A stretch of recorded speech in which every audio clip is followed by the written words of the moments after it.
It's definitely been a slow, kind of rough winter. Business is a little light. The holidays were less busy. Our winter bookings are down by about 40%. We have a lot of wildlife in the Mammoth area this winter. I think part of it's because there's just not as many people around. That's not great news for these Gardiner business people.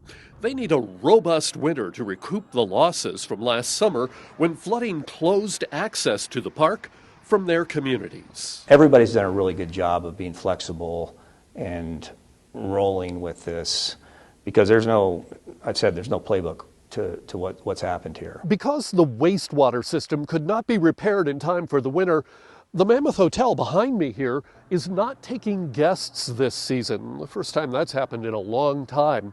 It's bad news for Xanterra, the company that runs this hotel, but not so bad news for hotels down in Gardiner. Well, surprisingly well, especially since Mammoth Hotel didn't open up, so that helps funnel a lot of the business down to us. So we're having as good of a winter as we can. And guides do have some hope for the rest of the winter. We're starting to see things pick up a little bit through the rest of January and February, and we have a few bookings in March. So why are people not flooding back to the park now that this new road is open and access is easy? This year, a lot of people were really confused about whether or not the road had reopened to the general public. I think people are sort of starting to understand that. I think there's still a little confusion from some people, but yeah, the road is open. It's been open all winter. Everybody got inundated with the news of the flood, the images of the roads washed away, but that same kind of attention has not been given to the creation of the new road.